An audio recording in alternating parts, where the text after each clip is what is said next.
Focus on Ports, brought to you by Transnet National Ports Authority. Hello and a warm welcome to Focus on Ports. I'm Lionel Skink. Thanks for joining us. Section 56 of the 2005 National Ports Authority Act, which deals with provision and licensing of ports and services, as well as port facilities and the use of land, is the focus on this episode of Ports. The idea is to plan for and provide for the improvement of port infrastructure, as well as marine-related services. We will explore what this all means, but first, let's take a look at a couple of case studies as produced by Nadira Peer. In 2006, the National Ports Act was promulgated. The aim of the Act is to regulate matters dealing with South Africa's ports. Now, in terms of Section 56 of the Act, the National Ports Authority is required to follow a fair, transparent, and cost-effective process in entering into agreements with private role players. The role players being companies that run port terminals and facilities. This means that TNPA has to engage in a public process, inviting all who would be interested to apply to conduct business in the port environment. In general, Section 56 refers to projects within port terminals, repair facilities such as dry docks, passenger terminals, and offshore cargo handling facilities. At the moment, there are 27 projects that have been identified, of which 8 are in progress. In Cape Town, construction of a new passenger terminal has begun. There has already been an expression of interest, and the next leg will be a request for proposals. We're at the site here where a conversion is busy taking place. We're turning basically what has been part of a cold storage. We want to turn it within the foreseeable months now into what will be a warm reception for passengers aboard the passenger vessels arriving at the Port of Cape Town. So this facility is to be transformed into a passenger handling facility where, from here, this will be, the people may be transported to other parts of the city. This is basically, the planning is integrated with the likes of the City of Cape Town, the waterfront company, so that the reception at the Port of Cape Town must be part of the experience of visiting Cape Town as well in the future. We are having a two-phased approach.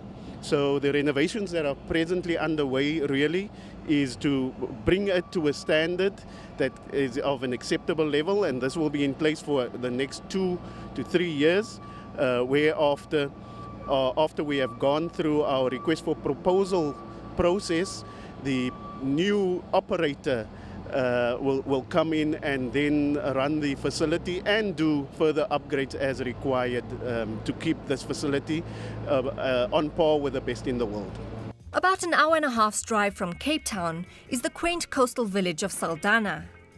What we have in Saldanha, behind me you will see the terminals, being the 3 terminals, which is the iron ore export terminal, the crude oil terminal, as well as the multi-purpose terminal that's presently existing in the port. A fairly young port, it was commissioned in 1976 as a breakbulk export port for iron ore out of the country. Over the decades, the focus grew to include crude oil, and a multi-purpose terminal was added in the 90s, facilitating the export of steel and minerals as well. Under Section 56 of the National Ports Act, an agreement to develop a liquefied petroleum gas terminal is being finalized with the preferred bidder. This facility is crucial as part of the energy diversification strategy of national government. The next project TNPA will be embarking on at the Port of Saldanha is an oil rig repair facility to accommodate Africa's burgeoning oil and gas industry. But more about that in the next episode of Focus on Ports. Now, joining me in studio to unpack how Section 56 will affect the operations at our ports, Nico Walters, General Manager for Strategy, Eugene Kearns, Executive Manager for New Business, and they're both from the Transnet National Ports Authority. And we also have the Group Chief Executive of Woodford Group, Mr. Adil Chabeleng. Gentlemen, thank you very much for your time. Right, Nico, if I can start with you, let's take our viewers back, won't we, and find out how this legislation that we're talking about, the National Ports Authority Act of 2005, which was promulgated in 2006, how did it come about? And the thinking behind unbundling what was a mammoth state-owned facility and a mammoth state-owned run operation, which is the ports. Good. Lionel, thanks.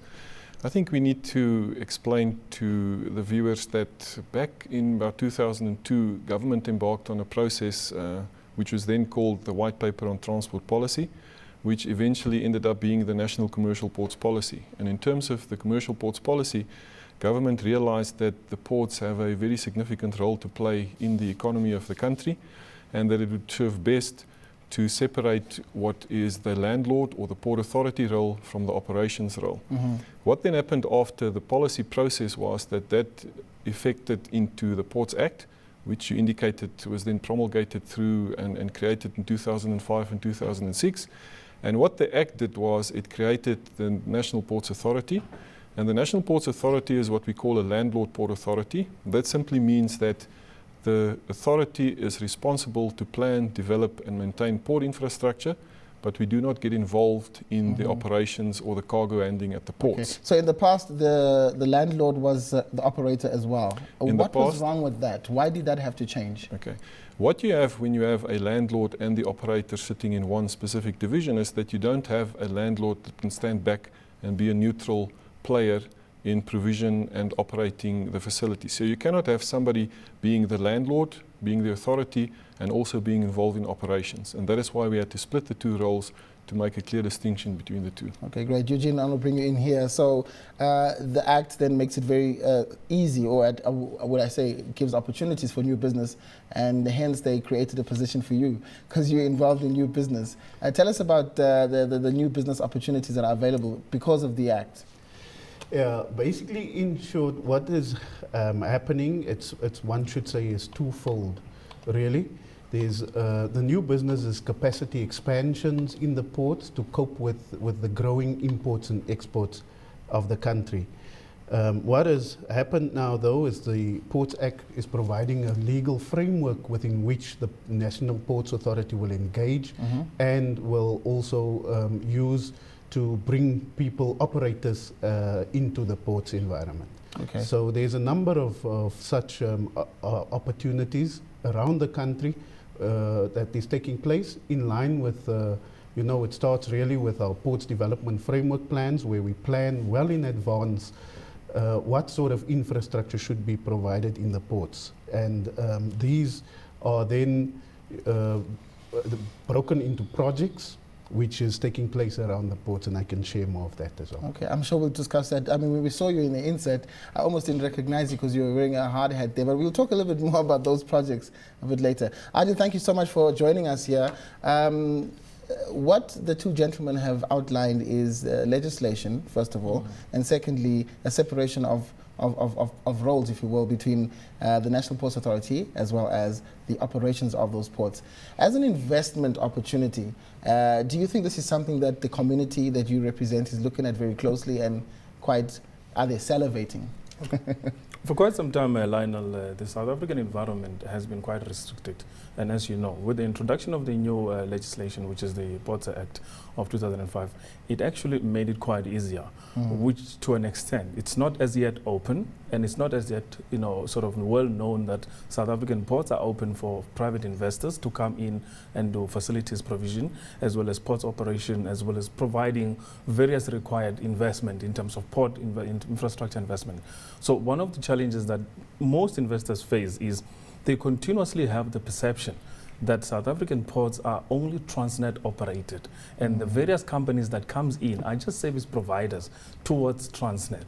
It's not seen as a partnership as such. It's not seen as a license to operate a various port facility or terminal or the various related, port, services required by the ports. So from an investment point of view, it's not quite a positive thing, because we come across internationally when we go on our trips to go and actually engage investors to come into South Africa.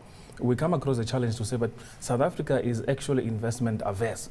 And that's one of the things that we actually wanted to look at.